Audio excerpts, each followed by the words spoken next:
Hindi ko pala na-experience, ikaw na lang. Ay, talaga ba? Ikaw na lang pala napasok ko sa'yo. Para ba mag-move on, Julie?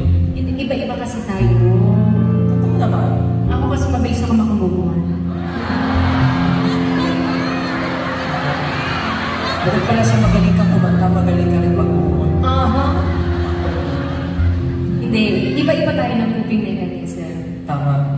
Well, depende naman sa atin yan kung paano natin i-handle yung mga bagay-bagay. Pero, alam mo, mas maganda talaga kung ikaw yung una magmamahal sa sarili mo ng buo. Para, kapag dumating yung tamang tao para sa'yo, you won't make the same mistakes you did before. Kaya alam mo, ikaw na. Kasi huwag na yung mawala ng pag-asa na umibig ulit at mag-try na umibig ulit. Ito naman, para to sa lahat ng mga pusong bumabangon.